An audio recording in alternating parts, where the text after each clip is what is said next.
actividades. Así que voy a presentar a nuestro ponente, quien es Francisco Ceballos Ariza. Él es estudiante de tercer año de la Pontificia Universidad Católica del Ecuador. Francisco, ¿estás ahí? Sí, hola, ¿qué tal?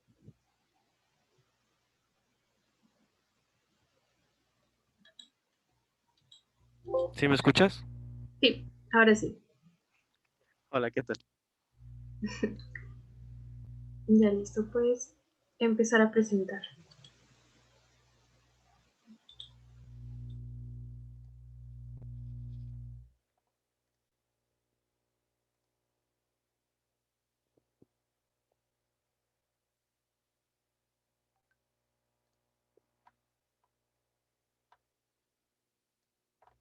Ya, permíteme un ratito. Hago esto.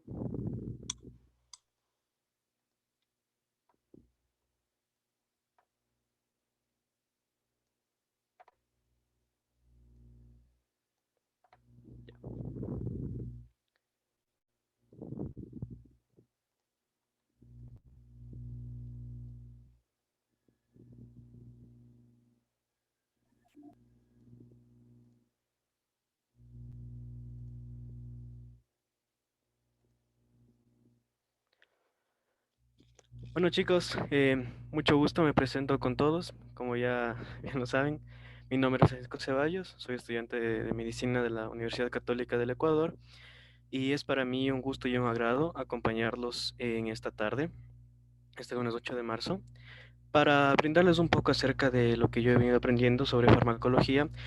Y para iniciar este curso aprenderemos sobre las generalidades.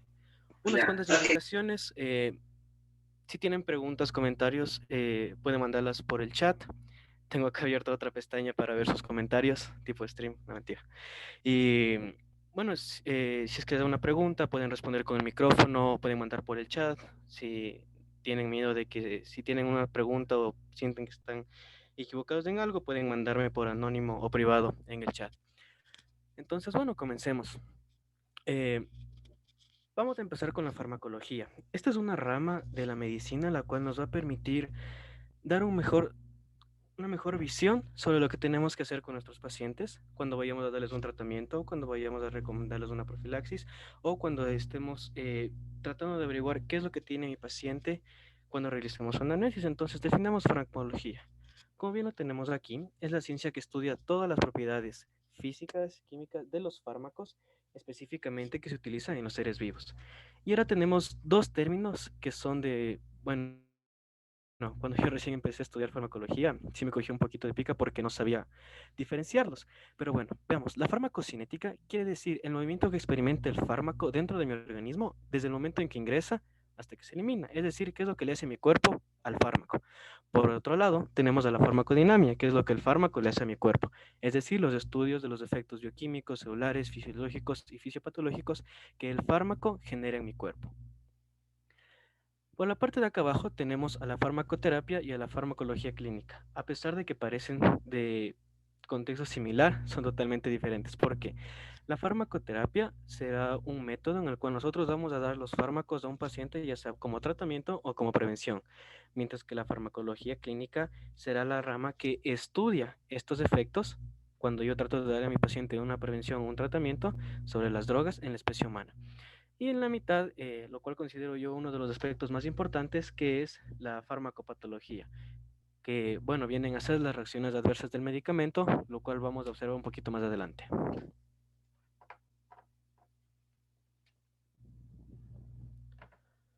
A ver por qué no se mueve.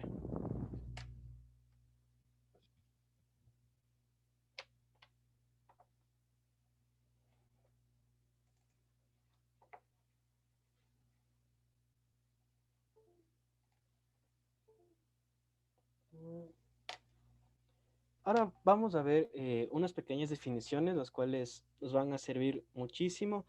Pero bueno, nosotros como personal de la salud vamos a poder diferenciar todos estos términos. Sin embargo, cuando nos encontramos con nuestros pacientes, para ellos, fármaco, medicamento, placebo, remedio, todos son lo mismo. Sí, pero es importante que nosotros sepamos diferenciar. Empezamos con fármaco. por sí mismo, lo cual es una droga o sustancia que actúa a nivel molecular para modificar las funciones, obviamente, de las células y cambiar un proceso ya sea fisiológico o patológico. ¿Qué entendemos por medicamento? Será todo preparado y es en especial tomar en cuenta que sea un preparado farmacéutico, el cual consta de dos o más fármacos con principios activos. Luego tendremos a un placebo, que por ejemplo cuando se realizan los típicos estudios de casos y controles, se separa aleatoriamente. A estos pacientes les vamos a dar el medicamento tal y les vamos a dar un placebo. ¿Qué quiere decir? Un placebo será toda sustancia la cual va a tratar de persuadir o tratar de sugestionar al paciente y ver si es que con el poder de la mente se logra curar. Entonces, hay una gran diferencia cuando decimos un placebo y un fármaco. Luego tenemos a un remedio. Aquí no vamos a topar absolutamente nada de fármacos, sino que es cualquier agente físico, químico utilizado por el paciente para aliviar su dolor. Por ejemplo, cuando tenemos un dolor de estómago, ¿a qué recurrimos? A aplicar calor. Entonces, eso viene a ser como un remedio. Xenobiótico se entiende como toda sustancia que es ajena al organismo, es decir, cualquier tipo de fármaco, cualquier tipo de droga que nosotros introducimos en nuestro organismo viene a ser un xenobiótico y por eso nuestro cuerpo no lo reconoce. Y finalmente tendremos una droga, lo cual se conoce como una sustancia a efectos adictivos. Pero aquí hay que hacer hincapié en que no es lo mismo decir que una droga es lo mismo que un fármaco. ¿Por qué? Fármaco va a estar prescrito siempre y cuando tratemos de solucionar algo en un paciente, es decir, darle un tratamiento. Y droga viene a ser por necesidad propia del paciente, lo cual vamos a ver más adelante. Entonces, tenemos ciertas terminaciones genéricas de los fármacos. Por ejemplo, en una de las preguntas les preguntaba qué pasa cuando un paciente viene con un inhalador. Y bueno, esto es una diapositiva continua, pero es importante reconocer las principales terminaciones de los fármacos cuando nosotros vamos a restar a nuestro paciente, por ejemplo. Todo lo que termine, bueno, aquí tenemos ciertas mnemotecnias de que todo lo que termine en ACO va a ser un antiinflamatorio. Entonces, un ejemplo, diclofenaco. Les he puesto los ejemplos más típicos que encontré. Todos los que terminen en adol serán analgésicos. Nuestro ejemplo, el tramadol. Los que terminen en astina son los antihistamínicos y tenemos la clemastina. Este creo que hemos escuchado todos, que es el azepam, que es el grupo de las benzodiazepinas, y tenemos de ejemplo el clonazepam, es decir, todo lo que son calmantes. Los que tienen su terminación en azona son analgésicos inflamatorios y el principal que lo caracteriza será la fenilbutazona.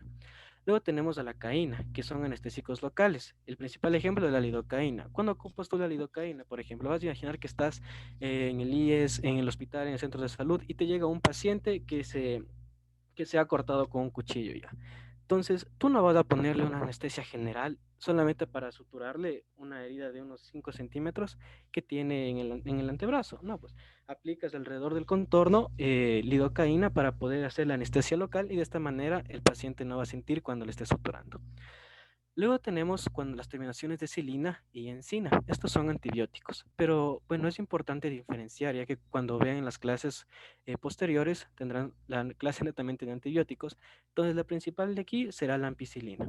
Y todos los que terminen en pril serán los inhibidores del enzima convertidora de angiotensina. El principal, captopril. Pero esos no son todos, sino que tenemos otros más. O sea, está de largo estudiar esto. ¿Ok? Entonces, luego tenemos a los que terminan en dipina. Estos serán vasodilatadores periféricos. Aquí para hacer hincapié, entendamos como vasodilatador hacer más grande el vaso y vasoconstricción hacer más pequeño el vaso, ¿sí? El principal ejemplo será la nifedipina. Luego tendremos a los que terminan en fibrato. Estos son hipolipemiantes. ¿Qué quiere decir? Que tienen la característica de reducir la cantidad de lípidos en la sangre. El principal ejemplo, el clorofibrato. Aquí tenemos los que terminan en misina. Estos son aminoglucósidos. Sin embargo, estos también son antibióticos. Aquí van a tener que saber diferenciar que los que terminen en sina y silina también son antibióticos y esos también terminan en sina. Sin embargo, agregar la sina va a hacer que se conviertan en aminoglucósidos, ¿sí? Luego tenemos a los que terminan en nidazol. Estos son los antiprotozoarios, metronidazol, secnidazol, tinidazol, ornidazol, etc. Luego tendremos a los que terminan en olol, los cuales son los bloqueadores beta-adrenérgicos, como el pindolol. Ya para acabar, tenemos al osterol y al osmol. Estos son los broncodilatadores. De aquí es una de las preguntas que tuvieron en el pretest, que son los inhaladores. Luego tenemos los que son tirinas, son antagonistas de los H2. El principal será la cimetidina. Y finalmente tendremos a los toxato, los cuales son antagonistas del ácido fólico. Recordemos de que el ácido fólico me permite de que el embrión en desarrollo pueda, bajo la redundancia, desarrollar adecuadamente el tubo neural. Entonces, el principal de estos es el metrotexato. Ahora, cuando nosotros tenemos una paciente embarazada, o sea, totalmente negado recetarle metrotexato, porque es un agonista del ácido fólico. Es decir, si le doy a mi paciente algo que le impida que su bebé se desarrolle bien, o sea, me van a demandar, porque estoy dando un fármaco que no amerita a mi paciente. Entonces, vamos a ver, para ver si es que me cacharon bien las terminaciones, vamos a hacer este pequeño ejercicio, ¿ya? Entonces, a ver, pueden, como les dije, pueden mandarme por el chat si es que no quieren que le vean, que no quieren que les vea nadie más. Entonces, si tenemos aquí la aminocilina, ¿con cuál de todos estos grupos farmacéuticos se debe unir? A ver, pueden mandarme por el chat o activar el micrófono.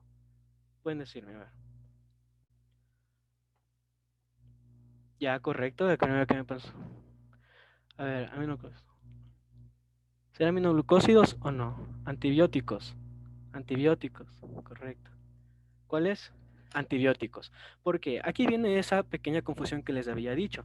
A pesar de que nosotros tengamos silina o sina, debemos recordar para que sea un aminoglucósido debe anteponerse la letra M y la letra I, como por ejemplo tuvimos antes, como tuvimos en la parte de acá, a la gentamicina, ¿sí? Entonces, vamos por esta parte de acá. ¿A qué grupo pertenece la streptomicina? Aminoglucosia. Exactamente. Este en cambio va a pertenecer a los aminoglucósidos, correcto. Tenemos ahora el ketorolaco. Todos los que terminan en aco, ¿qué son? Antiinflamatorio. Perfecto. Perfecto. Tenemos al diazepam. Este fármaco, como les dije, es un calmante. ¿A qué grupo pertenece? A las benzodiazepinas. Correcto. Ya, ahí sí. Bueno, el otro ya le vieron. Entonces, el enalapril, todos los que terminan en pril, todos los fármacos priles son parte de... Yecas. Exactamente. ¿Qué significa ECA? Inhibidor de la enzima convertidora de angiotensina.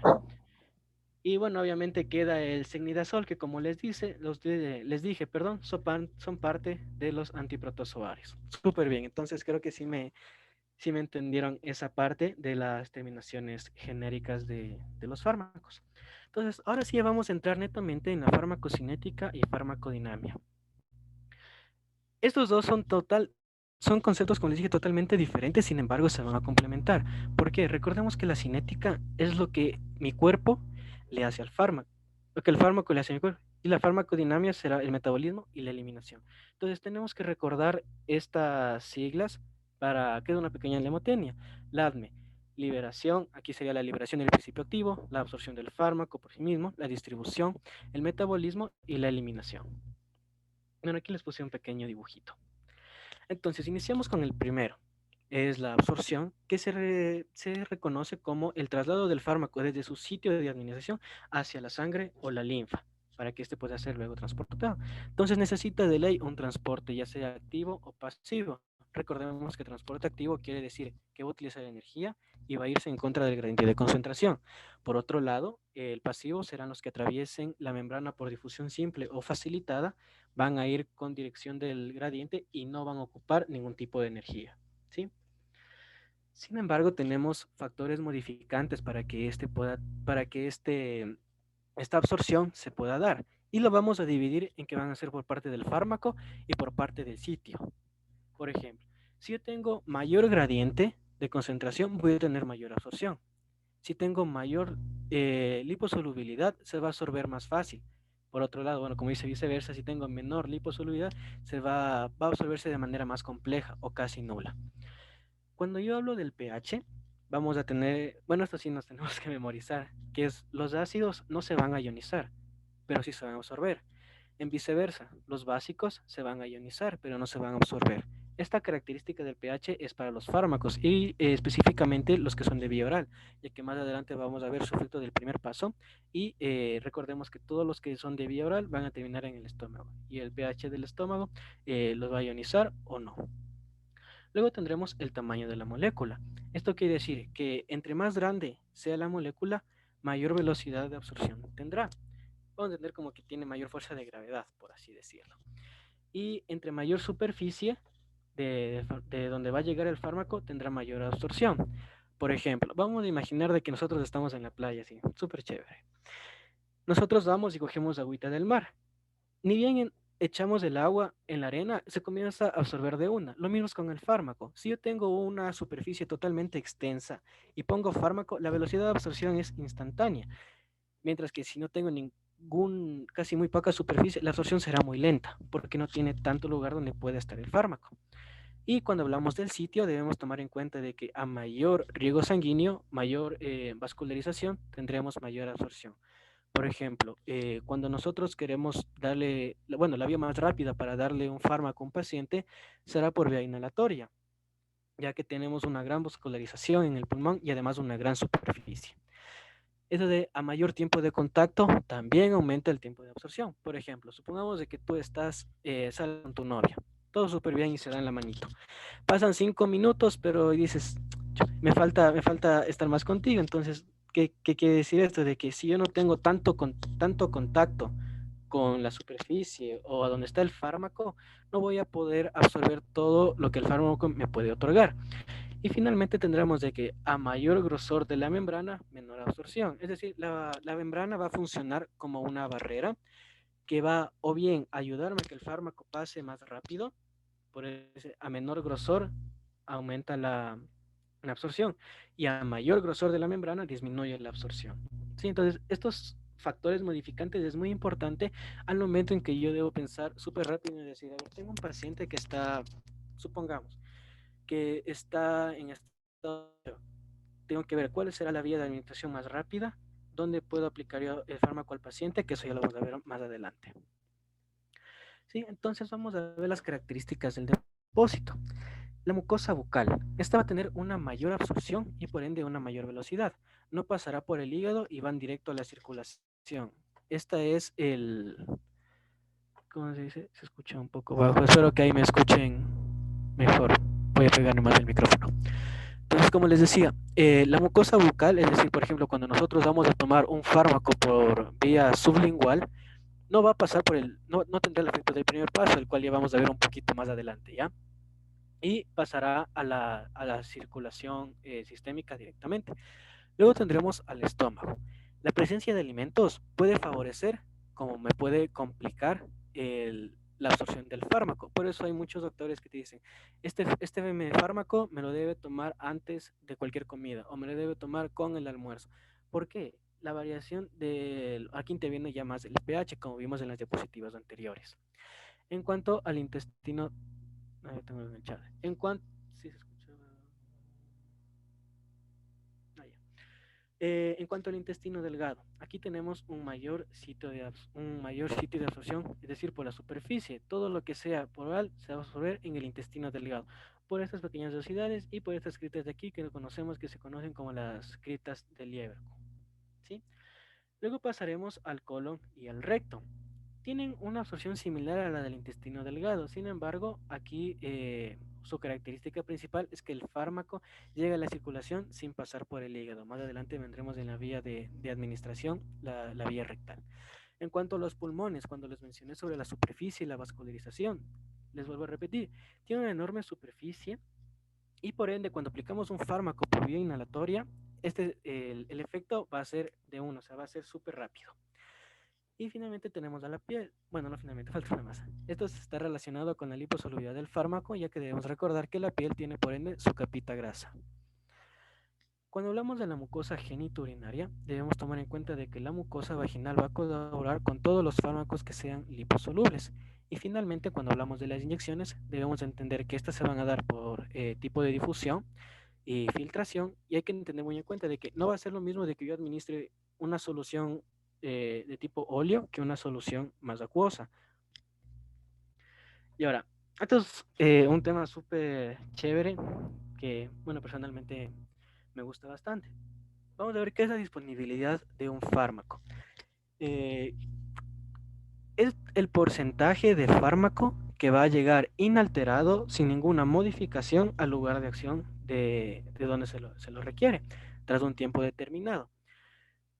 Bueno, ya más adelante vamos a hacer un pequeño ejercicio. ¿Cómo vamos a calcular la biodisponibilidad de este fármaco? Vamos a necesitar el grado de absorción, que eso ya o sea, son datos full que ya están prescritos, no te puedes saber de memoria porque son demasiados.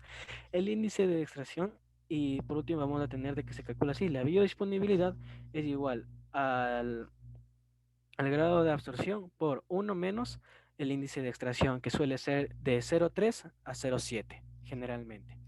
Entonces, cuando nosotros, por ejemplo, vamos un fármaco por vía oral, este pasa al intestino, luego va al efecto del primer paso, que lo vamos a ver más adelante, y en este paso de ir del intestino hacia el hígado, vamos a perder un poquito de fármaco.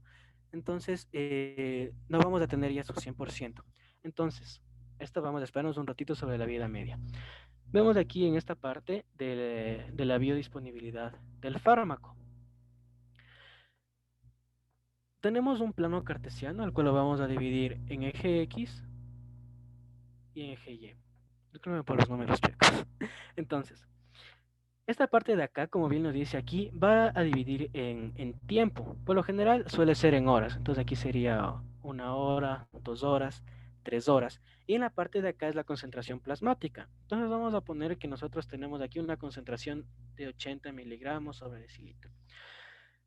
Vamos a ver ahora las partes que tiene esta curva de biodisponibilidad. Como nosotros podemos observar en la parte superior, es el punto más alto, es decir, será la concentración máxima o Cmax. Todo lo que esté debajo de esta línea se lo conoce como el área bajo la curva. Bueno, eso es solo como dato extra.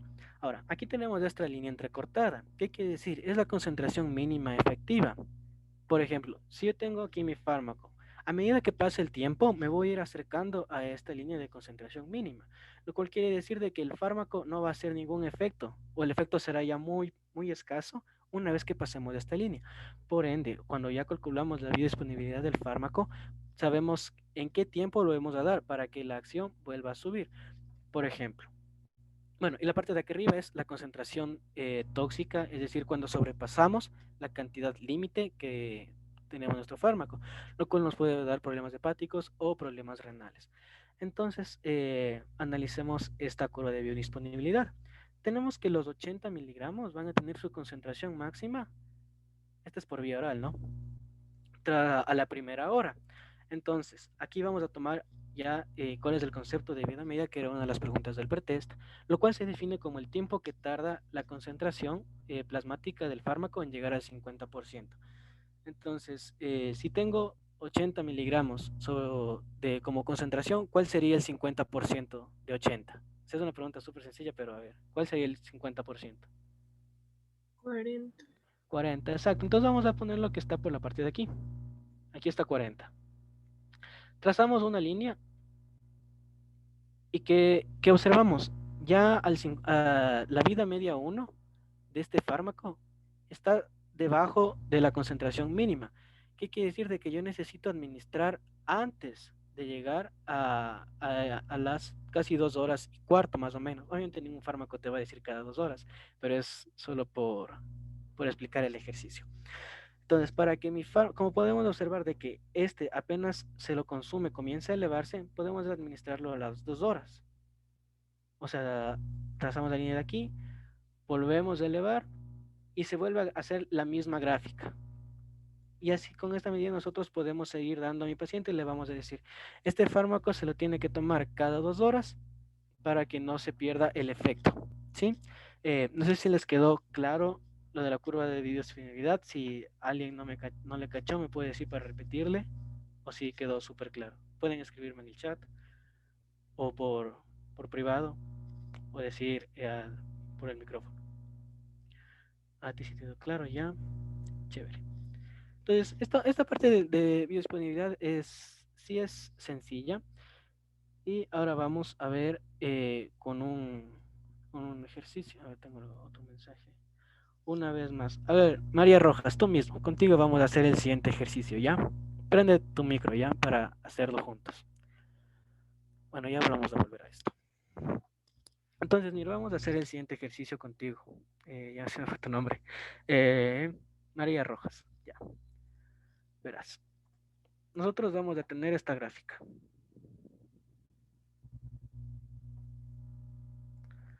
Bueno, aquí solo por adelantarles. Siempre que nosotros observamos que la curva de biodisponibilidad comienza desde arriba y baja bruscamente, esto significa que es por vía intravenosa.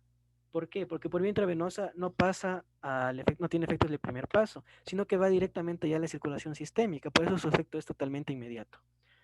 Entonces vamos a suponer que tienes acá 70 miligramos. Acá tienes 1 hora, 2 horas, 3 horas, 4 horas. Esta será, bueno, aquí se me pasó un poquito ya. Vamos a borrar esto para que se me pasó ahí un poquito. Entonces vamos a suponer que es desde aquí. Ya. Entonces, ¿qué tenemos aquí? Tenemos, esta será la dosis tóxica. Esta será la dosis mínima. Se conoce como dosis mínima, concentración efectiva 50. Depende de la bibliografía de la cual se esté usando. Entonces, bueno, vamos a ver hasta acá. Aquí serán los 70 miligramos. Entonces, María Tor, ¿cuál sería la vida media de este fármaco?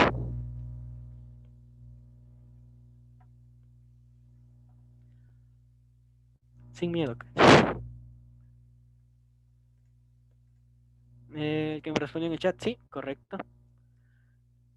Recordemos de que la vida media es el tiempo que tarda el fármaco en llegar al 50% de su concentración plasmática. ¿Cuánto sería? La mitad de 70, ¿cuánto es?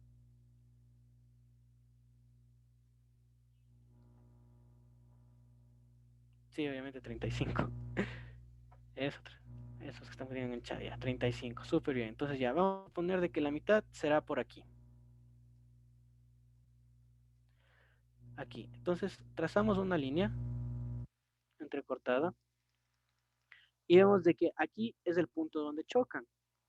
Vamos a decir que es a la hora con 10 minutos, ¿ya? Entonces, a la hora con 10 minutos yo ya tengo mi vida media 1.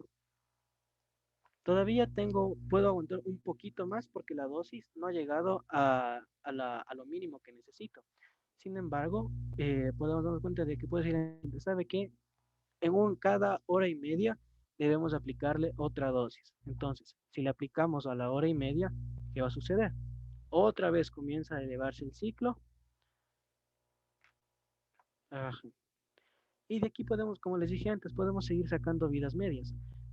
La mitad de 35, 17 con algo. Entonces vamos a poner de que está el 17 aquí. Seguimos trazando la línea y la vida media 2 de mi fármaco será casi por las 4 horas. Podemos sacar la vida media 3 y ya finalmente a qué tiempo. Después de sacar la vida media 3 podemos ver la vida, bueno, se le conoce como la línea terminal, donde vamos a saber en cuánto tiempo el fármaco ya está totalmente eliminado del organismo. No sé si les quedó ahí un poquito más claro. Me confirmo en el chat, por favor. A ti sí, a ti sí. Ya, chévere. Ya entonces, como les dije antes, chat, sí, ya. Entonces, como les dije hace un momento, cuando nosotros nos encontramos con curvas de biodisponibilidad que empiecen totalmente desde la parte de arriba de una, ya tengo que saber que es por intravenosa. Cuando nos encontremos que es una curva, aquí bueno, aquí tenemos las contrapartes por intravenosa, que es al tope, y la más baja que va a ser por vía rectal. Cuando encontramos de que hay una elevación total, bueno, que pasado un poquito ya comienza a elevarnos, será intramuscular, y entre la mitad de la intramuscular y la rectal tendremos la oral. Y ahorita vamos a ver ya lo de la... Bueno, esto es un poquito para que veamos al final de la eliminación. Ahora vamos a ver sobre las vías de administración de los fármacos. Tenemos una clasificación súper suavecita que es enteral y parenteral. Todo lo que es enteral quiere decir que tiene contacto con el sistema digestivo Y todo lo que sea parenteral es cualquier tipo de vía que no tiene contacto con el sistema digestivo. O sea, esa clasificación está para memorizarse. Entonces empezamos la vía oral y la vía sublingual. La vía oral es la más usada, es indolora, es la más económica, sin embargo, es la más lenta en su absorción. ¿Por qué? Porque tendrá el efecto del primer paso, ya vamos a ver más adelante. Por otro lado, la vía sublingual, esta va a evadir el efecto del primer paso. ¿Por qué? Al absorberse de la forma sublingual, va a pasar directamente a la circulación sistémica y por ende va a llegar más rápido al torrente sanguíneo. Tenemos acá la vía rectal, la cual, bueno, su característica principal es que su absorción es un poquito más rápida que la vía oral. Y esta, no, a pesar de que tiene un poco de ajuste con el sistema digestivo, no tiene un efecto del primer paso totalmente, bueno, al 100%, porque 50% del, 50% del fármaco tendrá administración, tendrá vía para el sistema de primer paso. Y el otro 50% no. ¿Por qué? La mitad se va a ir directamente por las venas mesentéricas y a la circulación. Las otras, en cambio, se irán para la vena porta. Estos se suelen aplicar en forma de supositorio y es útil en pacientes con problemas de vía oral. Por ejemplo, si yo tengo que mi paciente está vomitando a cada rato, cada 15 minutos, no le puedo dar un fármaco por vía oral, porque vimos antes de que a menor tiempo de contacto no voy a tener casi nada de absorción. Luego tendremos las vías intradérmicas. Estas son las típicas cuando queremos aplicar pruebas, por ejemplo, la tuberculina, a ver si son alérgicos a medicamentos. ¿Qué vamos a aplicar? Menos de 1 ml y debe ser hasta que se forme una papulita, como podemos observar en la imagen aquí. Tendremos acá la vía subcutánea. Este tiene un efecto más lento, se lo realiza en la región deltoide y no se recomienda hacer en pacientes obesos. ¿Por qué? La capa de grasa suele ser más grande que la aguja, entonces no me va a servir de nada. Luego tendremos la vía intramuscular. Esta brinda una absorción más rápida, es menos dolorosa siempre y cuando sepamos inyectar y se aplica siempre que sean volúmenes mayores a 2 ml. Entonces, a ver, eh, Ariana, ¿cómo debes inyectar a un paciente en intramuscular aquí? ¿Cómo inyectas tú? ¿Qué pasos debes hacer? O sea, en el glúteo en el cual vayamos a poner la inyección, le tenemos que dividir como en una cruz Aquí, y, ajá, ¿ya? y ¿Y vamos dónde pinchamos?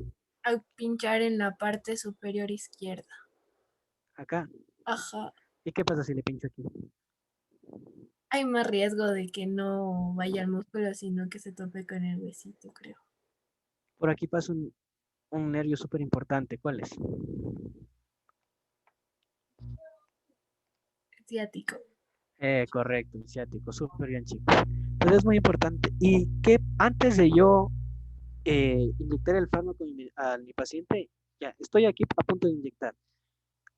¿Qué debo hacer para darme cuenta de que no estoy lastimando vasos sanguíneos? O sea, no sé si estoy bien, pero creo que cuando insertas tienes como que absorber un poquito, o sea, como que Exactamente. jalar un poquito para ver si es que entra un poco de sangre, porque si entra te toca volver a pinchar en otro lugar. Exactamente, justo eso. Si es que nosotros vamos a aplicar ya la inyección a nuestro paciente, debemos aspirar un poquito. Si es que no estamos perforando ningún vaso sanguíneo porque no sale sangre, le inyecto sin ningún inconveniente. Y como bien dijiste, en el caso de que veo un poquito de sangre, debo cambiar el lugar. Por ende, es importante saber inyectar en intramuscular, que es de las principales que se suelen hacer. Luego tendremos ahora la vía intravenosa. Esta tiene un efecto inmediato, como les dije. Recordemos la curva de biodisponibilidad. El efecto es inmediato y su uso su beneficio será buscar en venas superficiales y además me permite monitorear los niveles de sangre de este fármaco. Bueno, si tenemos la intravenosa, tenemos la intraarterial. Esta es ya más usada por especialistas y se usa en exámenes de imagen, como en arteriografías o si no, cuando tenemos un catéter en nuestro paciente para aplicación de vasodilatadores. Luego tendremos la vía intratecal, las cuales son para específicamente, como por ejemplo radiografías para anestesia raquídea o epidural, y aquí el destino del fármaco será ir al sistema nervioso y adormecer a nuestro paciente. Luego tendremos la vía inhalatoria, que como hemos conversado desde el principio, tiene la mayor velocidad de absorción que las anteriores. ¿Por qué? ¿Qué tiene la vía inhalatoria que no tienen las demás? ¿O por qué es la principal, la más rápida? ¿Qué tiene? Sí, correcto. Te falta una más. Ya, perfecto. Exactamente. Tenemos que tiene una superficie más extensa y una mayor vascularización. Entonces, por ende, se lo da principalmente para administración de oxígeno o de medicamentos, en este caso, broncodilatadores. Finalmente tendremos las vías tópicas, que son para efectos locales de la mucosa y de la piel. Bueno, aquí esta imagen solo para recordarles que en 90 grados será intramuscular, subcutánea a 45, intravenosa a 25 y la intradérmica de 0 a 10. Aquí en las 15 sino es de 0 a 10 porque debemos formar una papulita. Ahora vamos a ver el transporte de estos fármacos. No es que solamente entran a la sangre y ya circulan como quieran. No, ellos pueden transformarse de dos maneras. Bueno, tres maneras específicamente. La primera que será disuelta en el plasma per se. La segunda unidas a proteínas. La principal será la albúmina. Esto es pregunta de examen. No se vayan a olvidar porque ustedes van a tomar. Será la albúmina, la hemoglobina transportando O2 y las lobinas. Ahora es importante no exceder el límite que tienen estas proteínas para poder transportar. Por ejemplo, supongamos que tú te tienes que ir a la U, entras a clases a las 7, te quieres subir a un bus que está full lleno. No tendrás espacio y te vas a atrasar. De igual manera funcionan las proteínas transportadoras. Si tú le sobrecargas mucho a esta proteína, va a perder su capacidad de transporte y por ende no va a funcionar y el fármaco va a quedar a la deriva. Y la otra manera que tienen para transportarse será incorporada por hematías. ¿Ya? Ahora, todo lo que estaba hablando anteriormente sobre el efecto del primer paso es solamente esta diapositiva y para explicar que una vez que el fármaco ya fue absorbido a nivel intestinal, es decir, en el intestino delgado, se va a dirigir por el sistema porta hacia el hígado, del hígado a la vena cava, de la vena al corazón y luego ya entrará a la circulación sistémica, ¿sí? Entonces, como les dije cuando vimos al inicio de la biodisponibilidad, en ese transcurso de ir del intestino delgado hacia el hígado, perdemos un poquito del porcentaje del fármaco. Esto se lo conoce como efecto del primer paso, ir del intestino al hígado, nada más.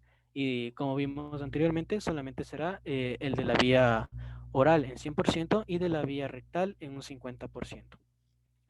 Ahora vamos a ver su distribución. Es el proceso que va a tener que pasar el fármaco para ir desde la sangre hacia los tejidos diana, es decir, a los tejidos a los que debe llegar.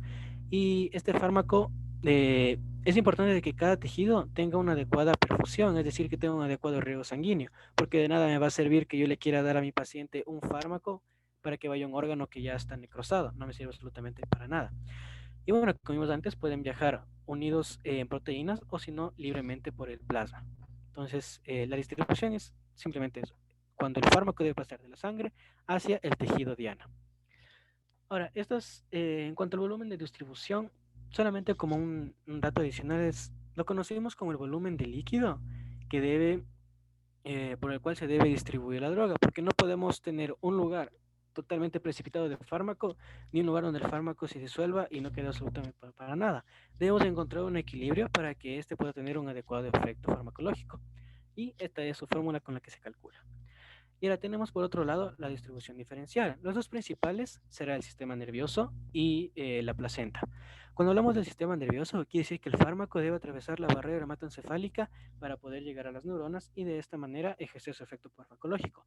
Sin embargo, cuando hablamos de la placenta, debemos recordar de que esta va a dividir tanto al cuerpo de la madre como al cuerpo del niño. Y para bien o para mal, la placenta tiene la capacidad de permitir el paso de cualquier tipo de fármaco. Por eso es importante saber, bueno, eso veremos más adelante, ya casi por el final, cuáles son los tipos de fármacos que son recomendados para pacientes embarazadas y cuáles están totalmente contraindicados. ¿Sí? Entonces, como vimos, cuando hablamos de la placenta que puede pasar cualquier tipo de fármaco, será por difusión simple o por pinocitosis. ¿Sí? Entonces, por eso, señor Kide, que debe ser un manejo súper cauteloso cuando tratamos a pacientes embarazadas. Ahora vamos a ver el metabolismo.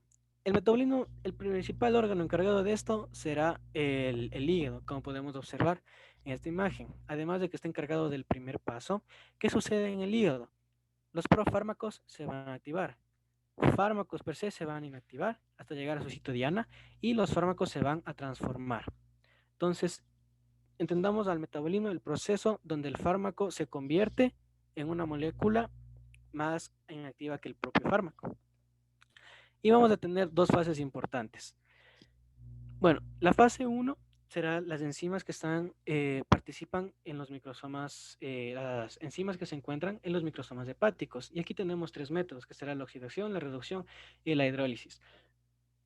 Después de esta clase, ya cuando vean, ya vean en farmacología ya en clases, se van a olvidar de esto. Pero más vale saberlo ahorita que estamos repasando las generalidades de farmacología, ya que necesitarán saber eso cuando revisen las siguientes categorías.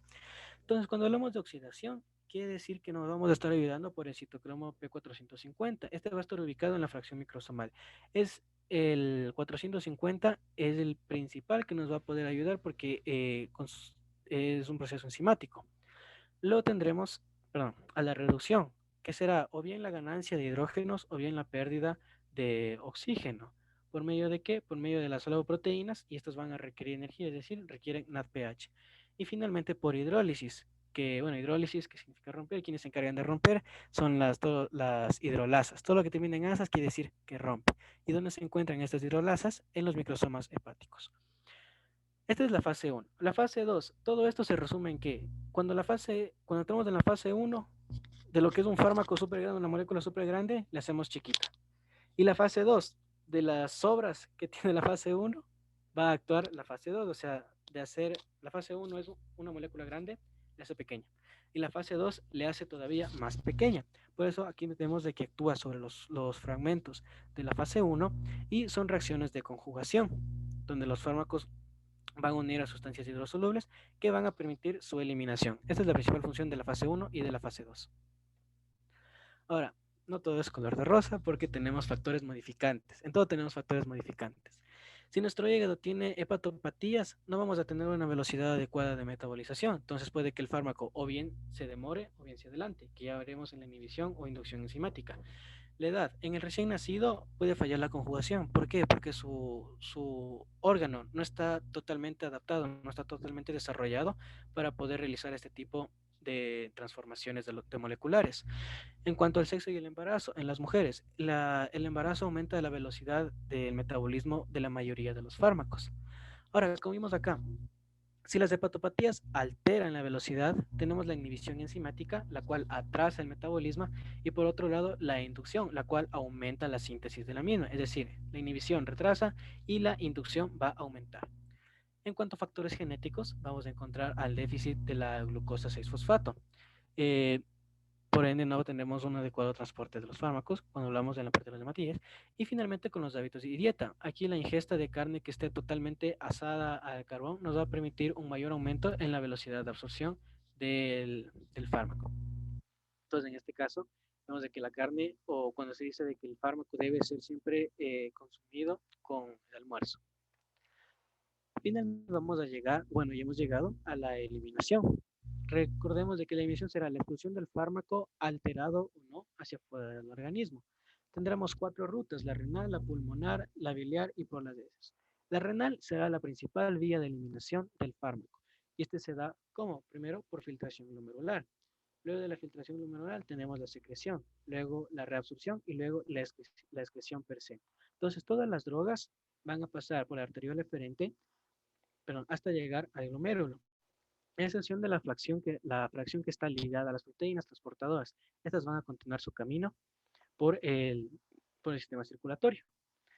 En cuanto a la parte pulmonar, aquí vamos a eliminar solamente lo que son gases volátiles o fármacos anestésicos, que es cuando se necesita, o puede ser por oxígeno al paciente, o se duerme al paciente con los gases.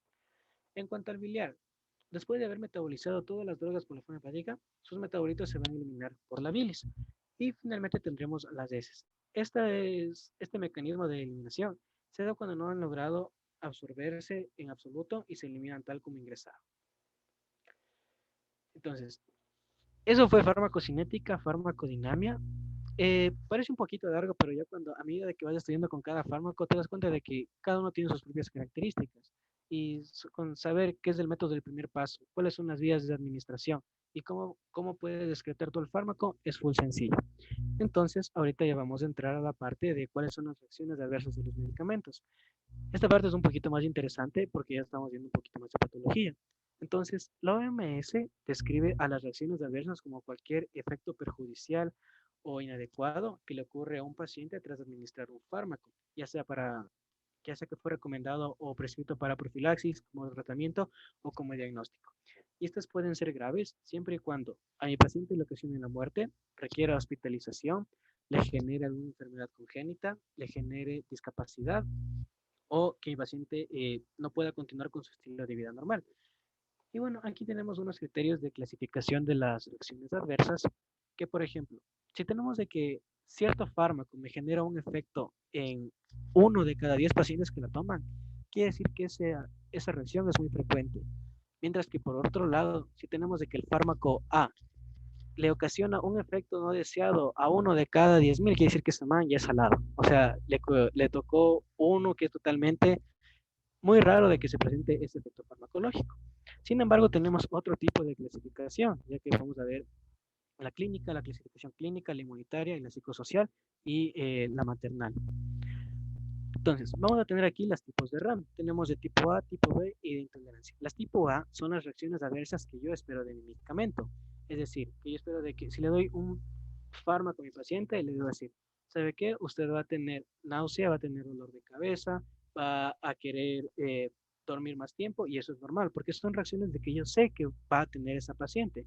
No son frecuentes y no son graves, porque yo sé a qué me voy a enfrentar.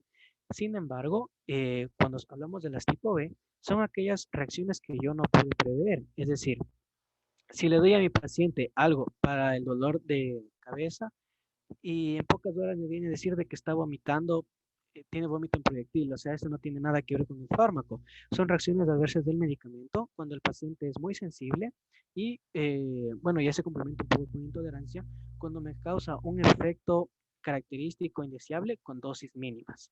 ¿Sí? Estas son más graves, las de tipo B. Entonces aquí vamos a encontrar a la clasificación clínica. Tenemos tres principales, que es la inmediata, que es en las primeras horas de administrar el medicamento, y esta se va a caracterizar principalmente por anafilaxia, es decir, que si no tratamos bien al paciente podemos entrar en shock anafiláctico. Luego tendremos las aceleradas, que son hasta las 72 horas, y luego tendremos las tardías, que son pasadas las 72 horas. Entonces, si nosotros tenemos que llegue un paciente antes de las 72 horas, vamos, bueno, más adelante tenemos unas fotografías de que el paciente va a presentar urticaria, angioedema y exantema febril. Bueno, exantema será el sarpullido, un nombre más sencillo. Y el angioedema, una hinchazón en los párpados de la cara.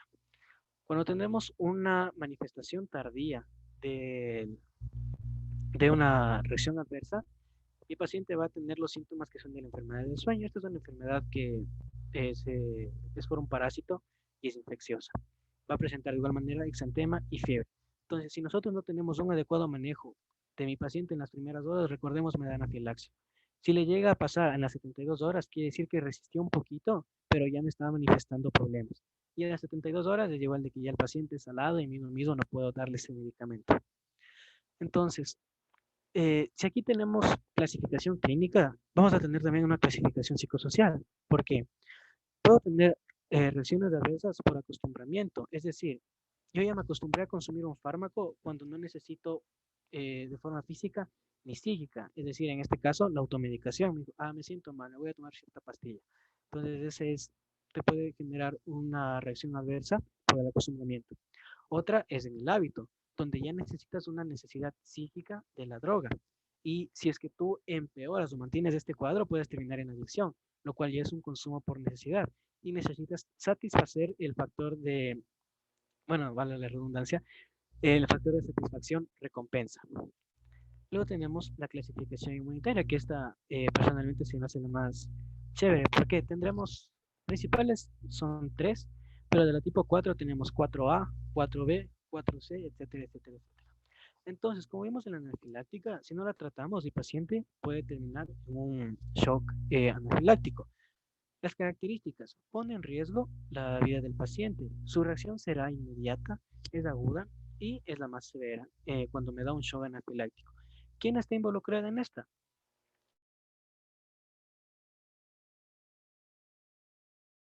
hematotóxica, es decir, cuando hablamos de los linfocitos TCD8.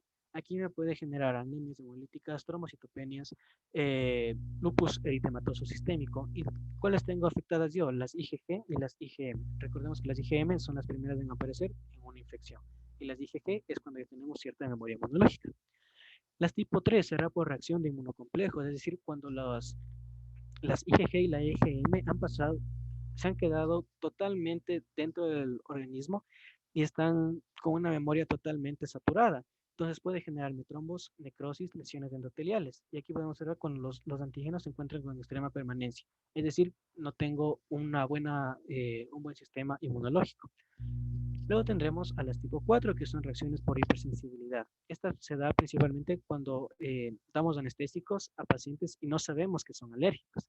Entonces los linfocitos que son timodependientes están más sensibilizados y vamos a liberar citoquinas, causando así la lisis tisular. Entonces, estos son los otros tipos de reacciones que les dije, las 4A, B, C y D. Estas son ya un poquito más graves, pero eso nos vamos a tocar ya que estamos viendo solamente generalidades. Basta con saber estas de aquí y ya podemos decir que sabemos el mundo. Entonces vamos a ver aquí las fotos como les dije antes. En la tipo 1 vamos a presentar urticaria, alteración de la IgE, que es la principal de las alergias, y vamos a tener los mastocitos. Y tenemos aquí el angioedema, como les había mencionado antes. Tenemos aquí los párpados totalmente anchos, igual que la cara. En las tipo 2 vamos a tener citopenia, lisis tisular y afección de la IgG y de la IgM. Entonces podemos hacer aquí una poiquilocitosis donde los glóbulos rojos están totalmente de diferentes formas. Incluso hay unos que ya están rotos, otros que están en forma ovalada, etc. Encontramos destructivo. En el tipo 3 se caracteriza principalmente por vasculitis.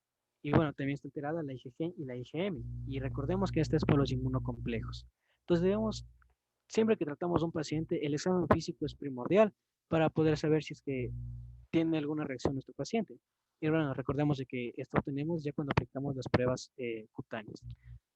Y bueno, aquí les he puesto la tipo 4A, que es la principal, donde encontramos un eczema, es decir, estas lesiones serosas de color amarillento, donde están afectados los linfocitos Th1 helper. Y tenemos una alta cantidad de monocitos y macrófagos liberando citoquinas. Ahora vamos a ver la clasificación gestacional y neonatal de estas reacciones adversas. Entendamos como teratógeno a cualquier factor, ya sea farmacológico o no farmacológico, que me genere daños orgánicos en mi paciente, es decir, en el feto. Y bueno, aquí encontramos de que la FDA, la Food and Drugs de Estados Unidos, tiene una clasificación de la A a la D y la X, que son, bueno, entendemos aquí como les dije antes, el metotrexato, el misoprostol, el levonorgestrel, como fármacos que no podemos dar a pacientes embarazadas. ¿Por qué? O bien le genera un aborto, o bien ese bebé me nace totalmente mal. Cuando hablamos de la hematotoxicidad, son alteraciones que voy a causar al feto al aplicar cuando está en el segundo o tercer trimestre, segundo o tercer mes, perdón, de desarrollo. Entonces voy a interrumpir su multiplicación celular y por ende no voy a tener un adecuado desarrollo de los órganos. Cuando hablamos de la toxicidad perinatal, es el traspaso de los fármacos que yo le he administrado a la madre al momento del parto. Entonces, el típico caso que yo veo es un feto o un producto, un bebé con ictericia. Entonces ahí se hace el examen físico y se reporta de que el bebé ha nacido con ictericia y se pasa a ver qué fármacos tomó la madre, porque no es normal que el bebé nazca con ictericia. Finalmente tenemos la toxicidad selectiva en los recién nacidos. Es cuando le damos a un recién nacido drogas y su hígado no puede metabolizar. O sea, supongamos que está alguien de aquí de segundo semestre y yo le digo, ¿sabes qué? Toma este bisturí, toma las suturas, anda y arréglale a ese paciente, anda a sutura del paciente. Él no está preparado para realizar ese procedimiento, entonces viene a ser casi lo mismo. Yo no puedo darle a, a un recién nacido un fármaco que no está listo para metabolizar. Entonces es muy importante tomar en cuenta eso. Y bueno, ya para finalizar, encontramos aquí la lista de los fármacos que la FDA ha clasificado de la A, B, C, D y X. Los fármacos se encuentran en la lista A, son todos aquellos fármacos que puedo darle yo a mi paciente embarazada que no presenta, obviamente como se en animales, no presenta riesgo para el feto. Los de tipo B no me presentan riesgo en el feto humano, pero sí se ha evidenciado en los animales en ocasiones. Los tipos C, veo alteraciones ya en los fetos de animales, pero todavía debe ser la última opción para ayudar un fármaco de tipo C a una madre.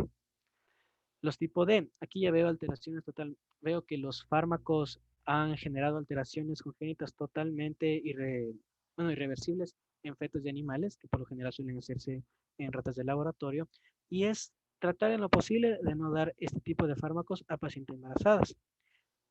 Y aquí tenemos a los de tipo X. O sea, nosotros tenemos totalmente prohibido que se nos pase por la cabeza recetar a nuestro paciente metotrexato, que como bien vimos son antagonistas del ácido fólico, darle levonorgestrel, darle misoprostol, darle mestranol. No podemos porque, como les dije antes, o bien se me nace muerto, puedo generar un aborto, o si no, me nace con una anomalía congénita y no va a ser una vida adecuada para el bebé y ahí entraríamos en problemas porque podemos entrar en algún tipo de demanda por mala práctica médica. Y bueno, eso sería mi aporte sobre las generalidades de farmacología. Traté de dar lo más importante, las pastillitas de lo que refiere a este tema de farmacocinética, farmacodinamia, reacciones adversas de medicamentos, porque en sí el tema es muy, muy grande, es muy extenso. Entonces, por ejemplo, pudimos también haber visto un poquito de los receptores, pero ya meternos en biología molecular nos llevaría a otro tipo de charlas. Y bueno, entonces, si tienen alguna pregunta, la pueden realizar por el chat. Espero que les haya quedado súper claro. Traté de ser hacer esta presentación lo más sencilla posible, porque tengo entendido de que son chicos que van a ver farmacología, entonces me parece súper genial de que ya tengan esas intenciones de ir aprendiendo antes de entrar al curso para entrar con bases. No sé si tienen comentarios, dudas, sugerencias. Aquí tengo una muchacha con la ponencia, me preguntaré de qué edad se puede dar fármacos a un niño. Lo ideal es no darles fármacos a los niños, porque recordemos de que a lo de la hepatotoxicidad de un niño, si el hígado de mi niño, bueno, no de mi niño, sino de un bebé en general, no está totalmente preparado, si le doy un fármaco, ¿qué va a pasar? Le puedo generar hepatotoxicidad, y si no es hepato, le puedo generar falla renal. Aproximadamente puedo darle a un niño fármaco como mínimo, empezando desde los 6 7 años, porque su organismo ya está un poquito más adaptado, ¿sí?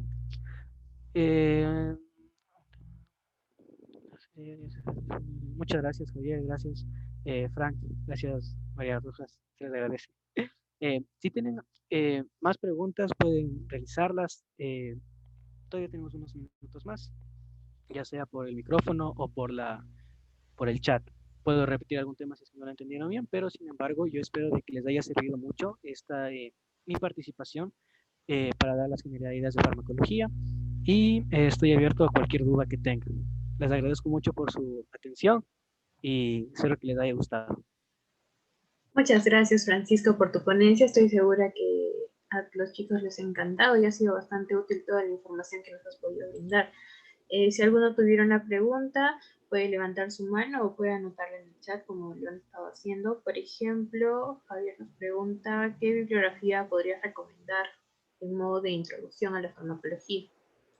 Y a ver, como introducción a farmacología, el libro que se maneja en más facultades de medicina es la farmacología terapéutica de Goodman y Gilman. Este libro es bastante completo, suele darse las vueltas, sin embargo, es más sencillo que el Katsun. Ese, en cambio, te habla como si ya fueses un experto en farmacología. Entonces, yo te recomendaría iniciar con el de Goodman o a su vez la farmacología de Samaniego, que también son libros súper sencillos para poder entenderlos.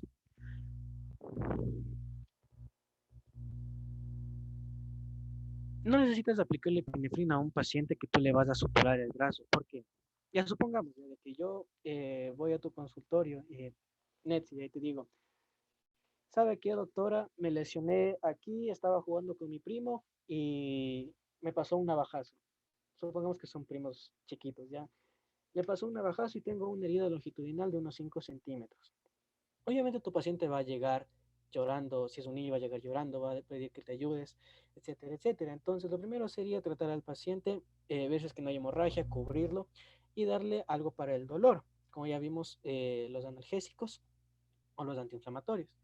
Luego, como vuelvo y repito, si tengo una lesión solamente en el brazo, sería totalmente inadecuado ponerle anestesia general solamente para hacer una sutura, que será unos 7 a 8 puntos. Aplicando lidocaína, la lidocaína se debe aplicar en forma de X, o sea, aplico en una parte, luego en su contra, arriba, abajo, en forma de zigzag, para que todo o si no en técnica de rombo, que también se le conoce, que es en las partes, en las dos esquinas superiores y a los lados, donde empieza la lesión. De esta manera, yo logro de que toda esa parte, mi paciente no sienta nada y pueda suturarlo tranquilamente. No sé si tienen alguna otra pregunta.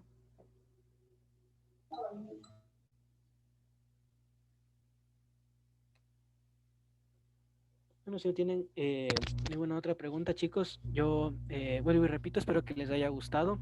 Si tienen alguna duda, pregunta, queja, solicitud, le hacen, me lo pueden hacer saber por medio de los chicos de la organización. Sí. Si tienen alguna duda posteriormente, se pueden comunicar con nosotros y nosotros le hacemos llegar a Francisco para que les pueda absolver en el tiempo que se pueda.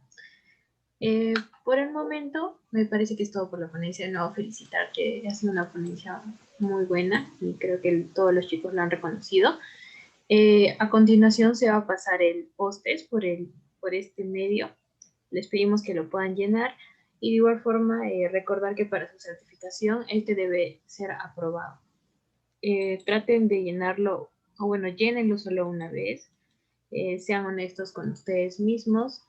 Recuerden que un test no es la forma más adecuada de repente de medir todo el conocimiento, pero lo que se busca es ver cómo se ha podido adquirir o cómo han podido tomar toda esta clase, si han podido adquirir nuevo conocimiento a partir de esta ponencia. Antes de concluir, algunos anuncios parroquiales. Bueno, algunos anuncios es que recuerden que este curso tiene dos modalidades. Una modalidad de acceso libre, en la que ustedes pueden acceder a todas las ponencias, y una modalidad de pago. La modalidad de pago cuenta con algunos beneficios, tales como contar con resúmenes que van a ser enviados a ustedes 2 días antes de cada ponencia. También se les va a enviar las diapositivas del tema, un flashcard con los puntos más importantes de los temas tratados, y de igual forma se les va a brindar las clases grabadas para que puedan ustedes visualizarlos en cualquier momento y que también puedan repasarlas posteriormente. Además que se les va a dar algunos cuestionarios de repaso.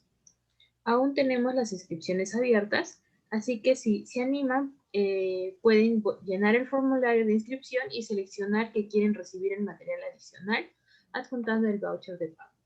Así que anímense, los resúmenes son muy buenos, han sido elaborados por nuestros ponentes, y de igual forma, como se les mencionó, pueden contar con todas las clases grabadas, donde van a poder comprender, o bueno, repasar mejor los temas. Y aquellos que ya están en la modalidad de pago y no tienen el acceso a Schoology, donde se está compartiendo el material adicional, pueden revisar sus correos o pueden comunicarse con nosotros para volverles a enviar el código. Lo que están visualizando ahorita en pantalla es la flashcard. Así son los flashcards, son pequeños, es como un resumen de todo lo que se hace en una ponencia con los puntos más importantes y claves. Es muy recomendable que ustedes puedan contar con flashcards durante toda la carrera porque esto les permite repasar bastante y de manera más rápida, a comparación de repente de revisar todo un resumen o de revisar todo el libro. Así que anímense, aún tenemos inscripciones abiertas para la modalidad de pago.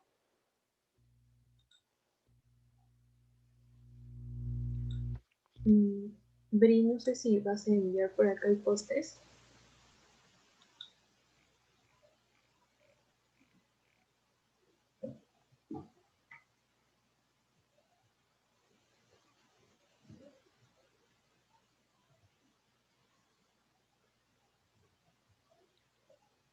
Chicos, por si acaso ya está en el chat de Zoom el post-test para que lo puedan realizar.